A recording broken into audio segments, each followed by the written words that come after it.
Welcome to another Bars to Bricks Ministries production with your favorite felon, Kev. Hope y'all are more blessed than stressed. Man, so right after the first video, I had three more core questions pop up. These three were to me. The others I answered weren't directed to me. There are other questions on Quora concerning the subject, but I want to expediently answer these. They are some good questions. So before we go any further, please like, subscribe, hit that share button, comment. I want to hear from you, hear more what you guys want to see, what's going on in your lives, just comments in general.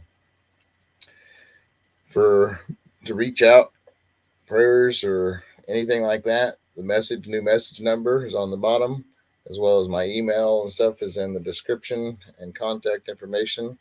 Uh, Please check out our coffee, mine and Eric's Prison Brothers Premium Coffee. It's amazing, amazing stuff. You're going to like it. If you give it to somebody as a gift, they're going to know that you love them. There's a new message number. Check it out going across the ticker. All right. Before we get into any more crap, let's get into these questions. All right. So we have first question. It says, what challenges do ex-convicts face when they are released from prison, and how can we help them? That is like one of the top questions. I could probably do an entire video on that. In fact, I have done a video titled Recidivism and Public Responsibility or something like that on this subject. But one of the biggest things is don't define someone by their past, by their crime or whatever. Give them, they might have changed. Not everybody changes, but not everybody don't change. And one of the biggest obstacles when you're coming out is finding housing and jobs and stuff like that is, the more you're oppressed and not accepted, the more chances you are to go back to doing something illegal and go back to prison. That a lot of times it's a lot easier life for a lot of people, but or it's just an it's not a what they're meaning, but they turn back to crime, end up getting caught and going back. And they have to accept their own responsibility, but at the same time, if people don't accept them and stuff, help them with jobs and housing and stuff like that. I don't mean handouts. I mean help ups. That not a handout. The some guys need help writing resumes. Some guys need help. They've never filled out even a job application, nevertheless a resume or something.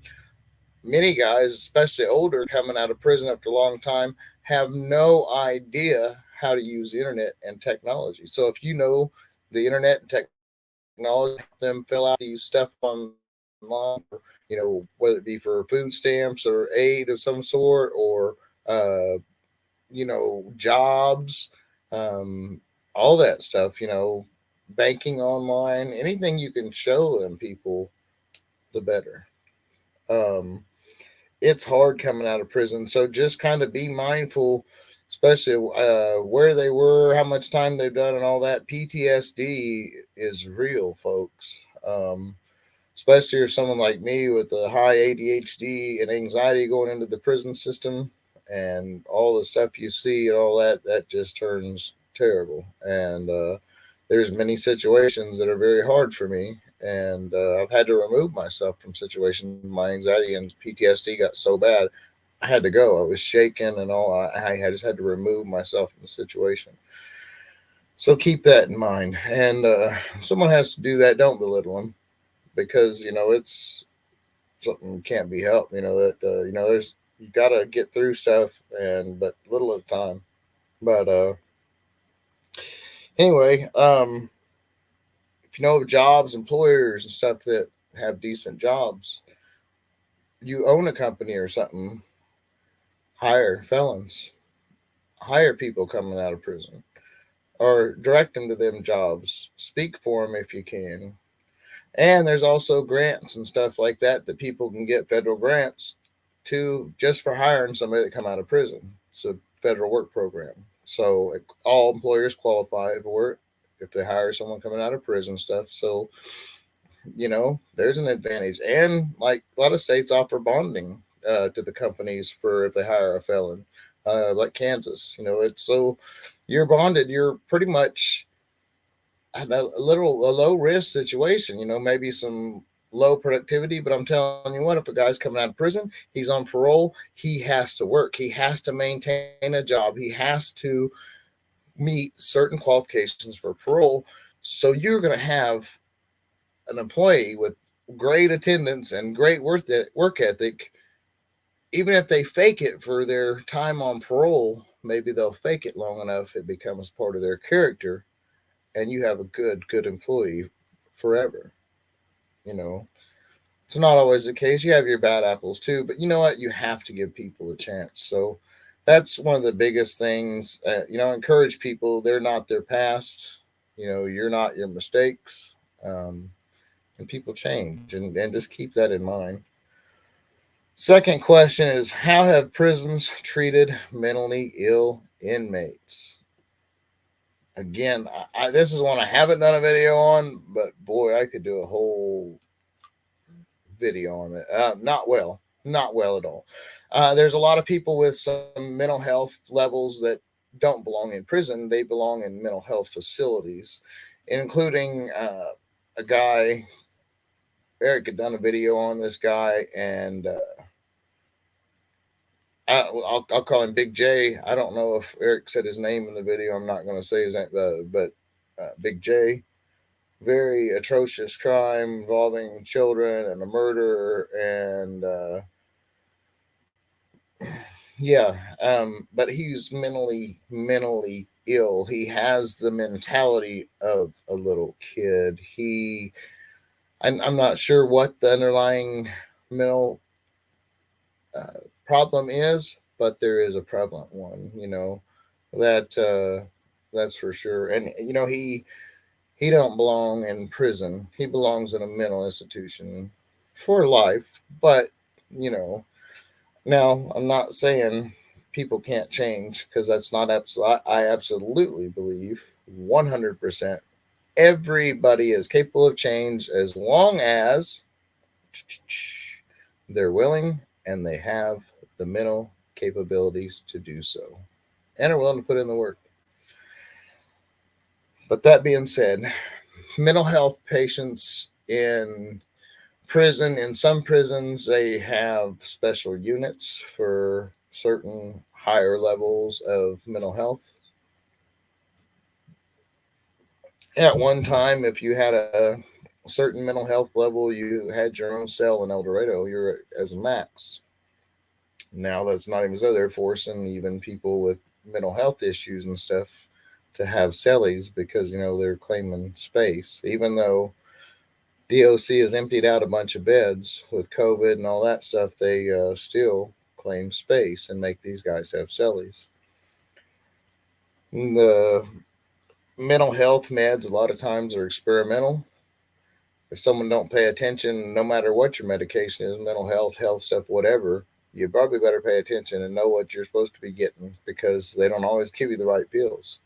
And even if the ones that are prescribed, not even right. But there's guys, I know a buddy of mine who was prescribed the wrong mental health medication, and he now has terraconitis or something. I can't think of how it, but he has these involuntary movements, and he did all the time, and it's because of the mental health medications they had him on.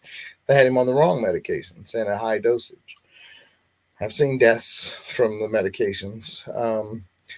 Mentally ill people, if they're a certain mental health level, they are mandatory. They take their medications or they get put in the hole, and that's for their safety and the others. But if someone's having a mental health breakdown, they absolutely don't receive the proper attention. If they can there's supposed to always be a mental health professional on call, at least in Kansas, 24/7, or on site, that's ready to meet up at any moment. And I'm sure that's probably pretty standard, but still, Takes them a while to get there. A lot of times they discount the person's problems. It's like they don't want to be bothered, um, and like the person and their problem is insignificant. And however someone may feel someone's problem is on their level of importance at that person's time, it's important. At that time, that person's life, it's important. Especially have mental illness, there may be something they just don't understand, and it takes a moment to talk to them. But that don't happen a lot of times. They want to medicate in prison too. They like zombies, and so the mentally ill. I mean, even the places, I said a couple facilities, Lansing and El Dorado specifically have mental health units, and they're still treated poorly.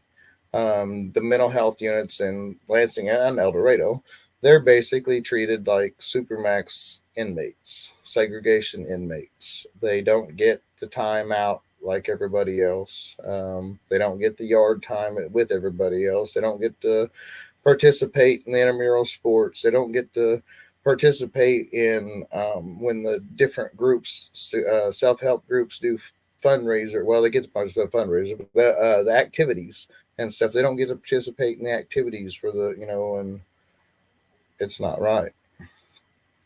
It's if in my personal belief, if someone is to that level of a mental health issue that they can't function in the prison system, then it's the obligation of the state to find a mental institution that would better suit their treatment needs.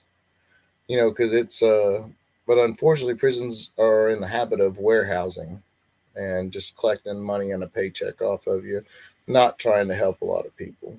Do the basics to keep their federal fundings and stuff like that and their grants, but most of the time it's just that it's the basics to get by, and they really don't even care. Um, and it's sad, and many times, unfortunately, I've said this time and time again in videos. I think Eric said this, Harvey, a lot of us with prison channels have said this too, that prison is just a glorified, it's a bunch of adults, but like a school, like an elementary school or junior high. It's a bunch of kids. A lot of time, they smart mouths, disrespect, run around talking about everybody, just like kids. And just like kids, they pick on people with mental health issues. And some guys with some mental health issues I've seen lose their crap, and the guy picking on them lost. And one dude in county, the guy was surprised and was like, "Why are you surprised? He's here for stabbing his dad like 15 times. You're surprised he turned on you?" I'm not. I'm kind of glad he did. Serves you right. But anyway, mental health issues and people with that are mentally ill are not dealt with correctly. I think, at least in the Kansas system. I can't speak for other states, but I can speak on Kansas. The third and last question I'm going to answer today is: what are some benefits of doing time in county jail instead of prison? I honestly can't think of many. If someone hasn't, I don't recommend prison or jail for anybody. And I guess if you got to go at county jail, there's a lot of benefits in a way for someone who hasn't been down. The time is crappier, so it's going to make a more lasting impression, I think, in your mind. Because you're like locked down. You don't go to yard. You don't do all the stuff that you do in prison. Not that you get a lot to do in prison, but anyway, stuff's more expensive on canteen. Visits are usually non-contact, like a video or something. The there's, but I mean, it's that would be the benefit though, as far as someone that's harder time. I think is a better uh, teacher than a lot of things. When you got to do some hard time, but there's just not. I mean, it depends on. I guess the person, because some people just aren't even cut out for jail or prison, but especially prison, because prison is a lot harder in most times. Now, I've seen there are prisons that the county jail goes way harder. But I'm originally from Wichita, Sedgwick County. It's a decent size jail. County jail, Sedgwick County holds more prisoners than the largest prison in Kansas. So I should say pre-trial detainees than the prison holds in prison. But because there's a difference there too. But county jail, you're closer to your family usually and your visitors. But like I said, usually like it's still a video visit. Some of the smaller counties you still got through glass or whatever or in person maybe, but where you can actually touch them. But most of the time it's a video now. The You have less extortion and stuff. County jails generally try to pair like criminals with like criminals. As far as the type of crime, the intense level of the crime, the violent or non-violentness, and stuff like that. So you're better matched to people of your, I guess, criminal caliber, however you want to say. Um,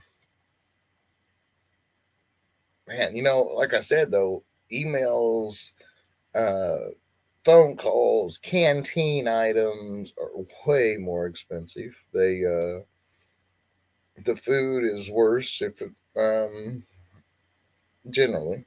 Now there's some exceptions. There's a couple. There's Meade County Jail. I'd go eat and pay to eat there now on the streets.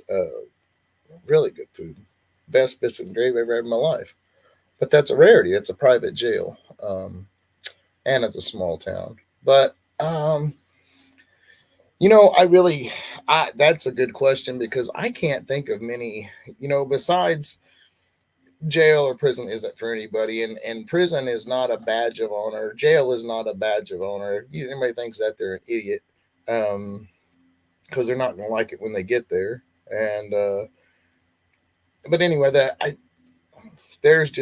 there's little for me, but I have a skewed view because I've done so much time in prison. For me, prison is so much. There's more movement. There's more. You can work. You can. Canteens cheaper. The visits are better. But again, avoid prison. Prison's not for everybody. But it. Stay out of both. I guess would be the best. But thank you very much, guys. Sorry it's a little bit of a long video, but these are some really, really good questions. Um, I hope I answered them effectively. If you got more questions, please feel free to ask. You can post them on any of the social media forums, whether it be Quora or YouTube or whatever forum you prefer to use, and you're watching us today. Thank you very much. Or you can even hit us up in the email or the message number. Thank you so much for joining. Be that change you want to see in the world, like Gandhi said. That's what we try to do here at Bars to Bricks Ministries. I am Kev. I have enjoyed having this discussion today.